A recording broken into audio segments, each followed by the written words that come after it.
Provinsi Banten. Halo sahabat Bawaslu, khusus pada bulan Ramadan ini, Bawaslu Provinsi Banten punya program baru, yaitu Ramadan bersama Bawaslu Provinsi Banten, yang mana konsepnya adalah Q&A antara sahabat Bawaslu dan narasumber yang kami hadirkan pada program ini. Nah, dari tim Bawaslu Provinsi Banten sudah mengumpulkan pertanyaan-pertanyaan seputar kepemiluan melalui DM Instagram dan WhatsApp Bawaslu Provinsi Banten. Dan pada kali ini, pertanyaan-pertanyaan dari sahabat Bawaslu akan dijawab oleh Bapak Ali Faisal.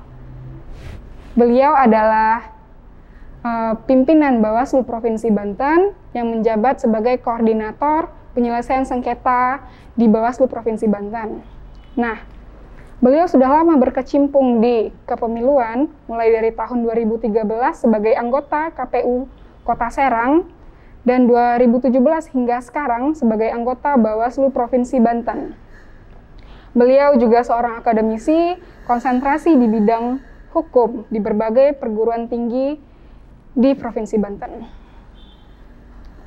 Selamat datang Pak Ali. Selamat datang, Resi. Gimana kabarnya Pak? Alhamdulillah sehat. Puasa kan Pak? Alhamdulillah, insya Allah puasa. Masih semangat kan Pak? Semangat.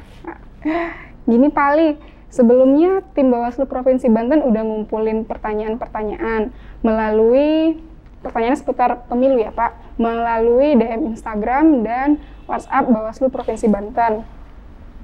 Nah, dari banyaknya masuk pertanyaan ke DM Instagram ataupun WhatsApp, kami sudah memilih beberapa pertanyaan untuk didiskusikan pada hari ini Pak, bersama Bapak tentunya. Siap. Langsung saja ya Pak, saya bacain pertanyaannya. Nih, yang pertama ada dari Haikal Reza. Pertanyaannya yaitu, dengan berkembangnya gagasan penundaan pemilu 2024, apakah sebenarnya bisa dilakukan? Nah, sebenarnya bisa nggak sih Pak pemilu 2024 ini ditunda? Ya, terima kasih pertanyaannya Resi. Saya mulai, bismillahirrahmanirrahim. Assalamualaikum warahmatullahi wabarakatuh. Selamat menjalankan ibadah puasa bagi sahabat Bawaslu Provinsi Banten. Terkait dengan pertanyaan yang tadi disampaikan soal wacana penundaan pemilu, sampai sejauh ini kami di penyelenggara pemilu tidak terpikirkan dan tidak mau melibatkan diri terhadap wacana yang berkembang di luar. Kami penyelenggara pemilu baik KPU maupun Bawaslu fokus untuk mempersiapkan pelaksanaan pemilu 2024 yang sudah dijadwal, yaitu pada tanggal 14 Februari tahun 2024. Saya kira itu. Ya, baik sahabat Bawaslu.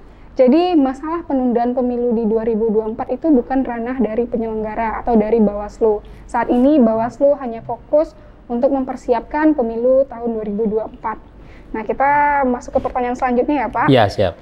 Dari Feby Aulia. Bagaimana perhelatan pemilu di tahun 2024? Nah, menurut Bapak nih, kira-kira akan seperti apa sih Pak pemilu di tahun 2024? Gambarannya aja mungkin.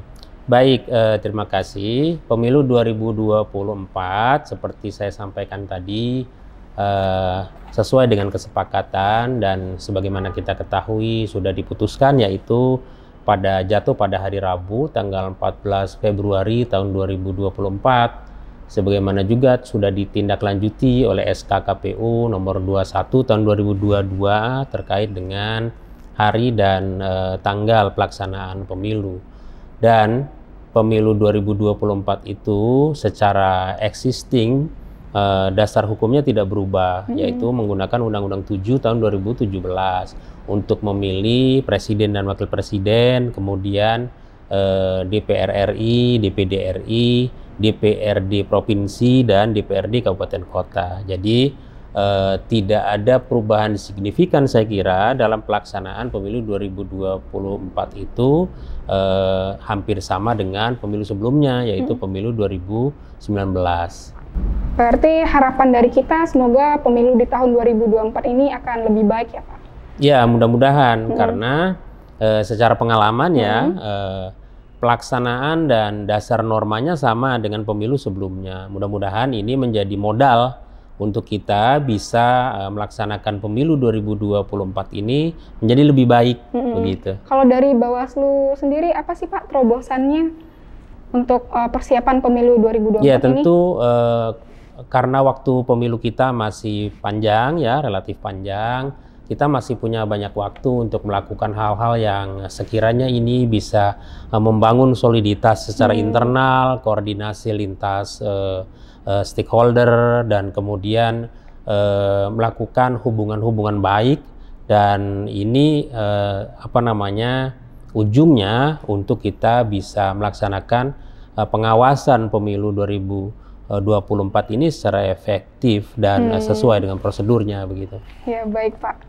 Nah, selanjutnya nih Pak, ada berapa surat suara pada pemilu tahun 2024? Nah, pertanyaan ini dari Berlina Kumala Dewa. Baik, terima kasih Berlina Kumala Dewa ya. Iya, Pak. Ada berapa surat suara di pemilu 2024? Tadi saya sudah sampaikan, pemilu 2024 itu akan memilih presiden dan wakil presiden, DPR RI, kemudian DPD RI, DPRD Provinsi, dan DPRD Kabupaten Kota. Artinya pemilu 2024 itu kita akan disodorkan 5 surat suara. Nah, terkait dengan kesederhanaannya, nanti KPU yang saya dengar itu sedang menyusun ya desain yang lebih minimalis, yang lebih simpel begitu. Kita tunggu saja hasilnya seperti apa nanti. Iya. Baik, cukup jelas ya, ada 5 surat suara, yaitu ada surat suara Presiden dan Wakil Presiden, DPR RI, DPD RI, DPRD Provinsi, dan DPRD Kabupaten Kota ya Pak ya. Untuk pertanyaan selanjutnya, dari Seyela, kapan tahapan pemilu dimulai dan saat ini apa saja yang dikerjakan oleh Bawaslu? Nah, pertanyaan ini cukup banyak ditanyakan oleh sahabat Bawaslu karena pemilu yang kita tahu rentangnya itu agak lama ya Pak ya, sekali 5 tahun. Nah, sekarang apa saja sih yang dilakukan Bawaslu apalagi di luar tahapan ya Pak? Apalagi belum masuknya tahapan. Baik. Ya, bisa dijelaskan Pak? Ada 2 poin pertanyaannya ya, dari siapa tadi? Dari Seyela. Seyela ya, terima kasih Seyela. Yang pertama, berdasarkan rentang waktu yang sudah disusun dengan simulasi KPU, tentu saja kita sambil menunggu keluarnya PKPU tentang program jadwal dan tahapan pemilu 2024. Tapi bayangannya itu di bulan Juni 2022 ini kita sudah memulai tahapan pemilu, dari mulai perencanaan anggaran, penyusunan perencanaan anggaran dan sebagainya, pemantapan PKPU dan lain sebagainya, dan kemudian kita dari sisi Bawaslu akan juga mengikuti melakukan tahapan-tahapan, dan kita sekarang ini sudah melakukan persiapan yang luar biasa untuk menyongsong dimulainya tahapan pemilu 2024 itu. Dan yang poin kedua, apa yang bisa dilakukan oleh Bawaslu? Bawaslu sebagaimana kita ketahui kan secara kelembagaan mengalami peningkatan dari yang tadinya ad hoc di tingkat kabupaten kota ya, sekarang itu permanen.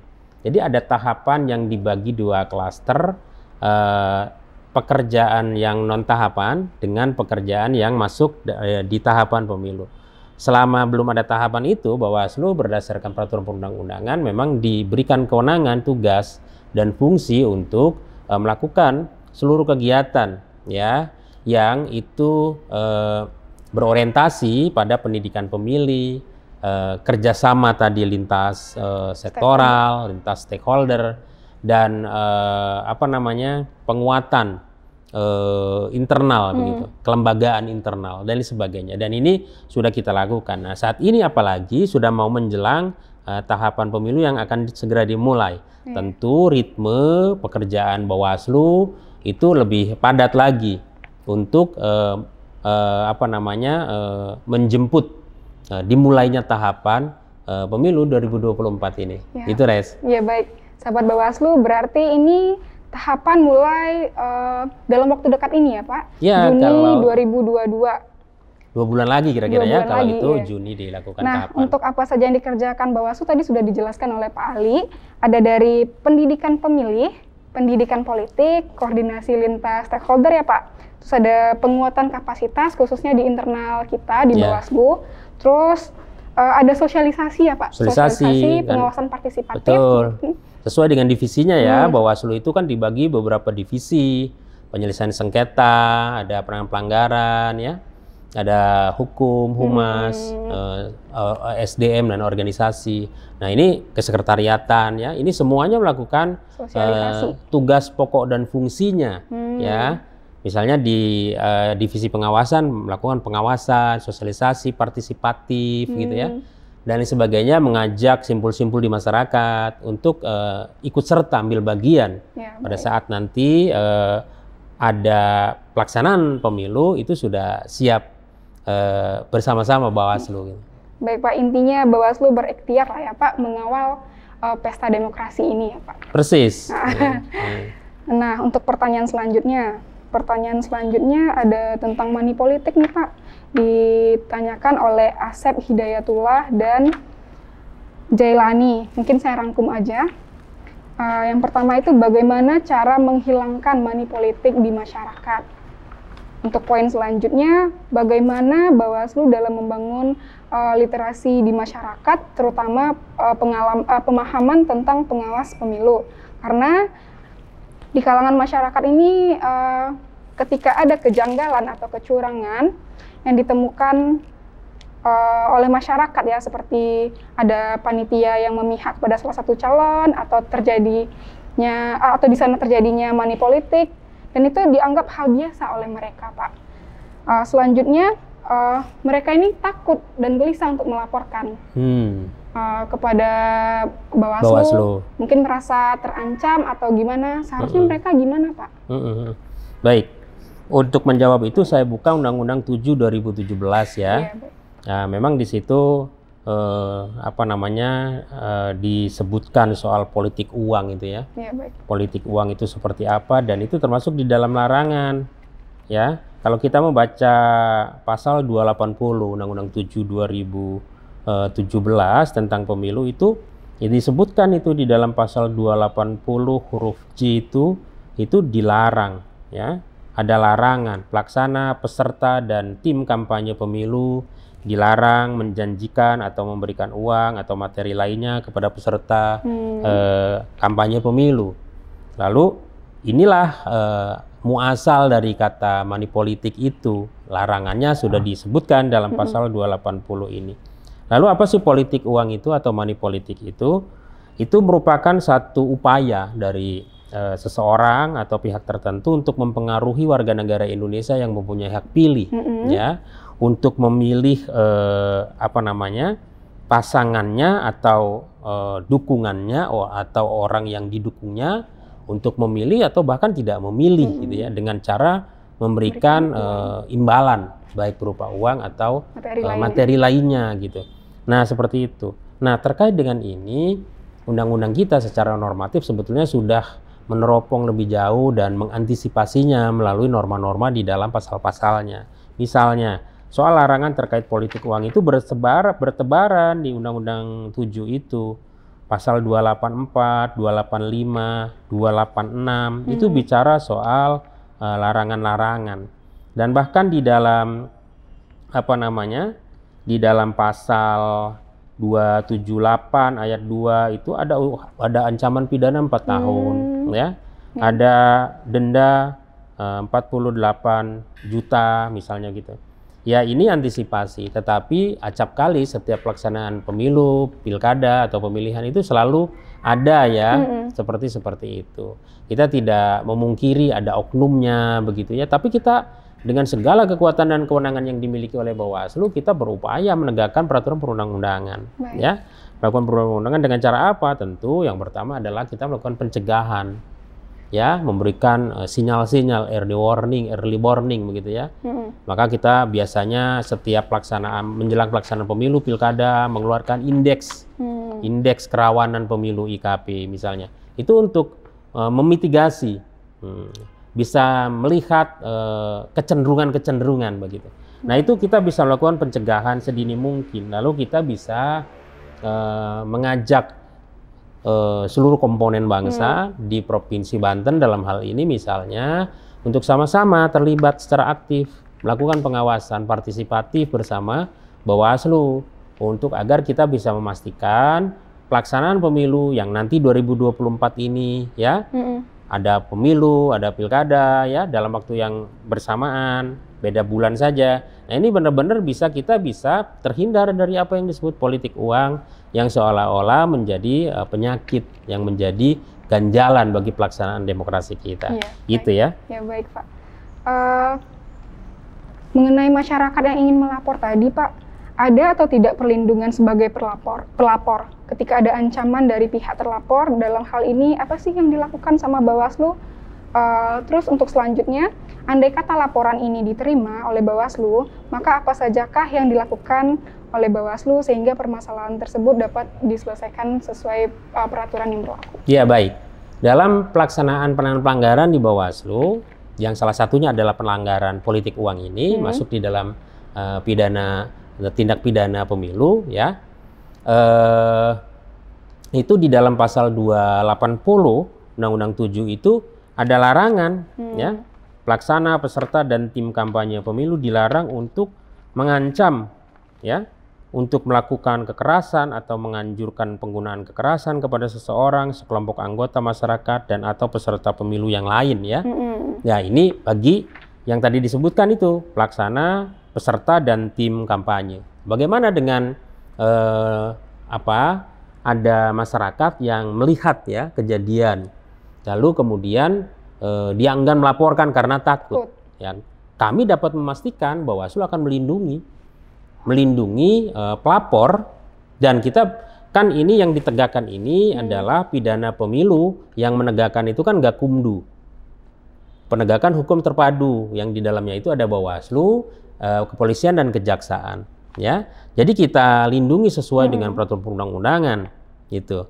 Lalu bagi siapapun anggota masyarakat yang melihat ada kejadian itu, ada transaksi itu, kalau punya bukti, kalau ada saksi ya, apalagi sekarang zamannya dokumen digital gitu, tinggal dipoto gitu ya, dan lain sebagainya dibuat kronologinya, lalu segera datang ke Bawaslu untuk dilaporkan, konsultasi terlebih dahulu, bicara terlebih dahulu, khawatir kedaluarsa, sehingga Bawaslu bisa mengarahkan seperti apa seharusnya dan sebagainya untuk melengkapi syarat formil dan material dan sebagainya, lalu kita akan tegakkan itu dari laporan. Lalu kita juga bisa melakukan temuan ya, hal yang serupa tetapi dilakukan oleh kelembagaan Bawaslu, itu yang disebut temuan. Jadi pintunya dua untuk menegakkan pelanggaran itu ya, bisa dari laporan dari masyarakat itu atau temuan dari Bawaslu. Kami berharap ke depan di pelaksanaan pemilu 2024 maupun pilkadanya setelah pemilu,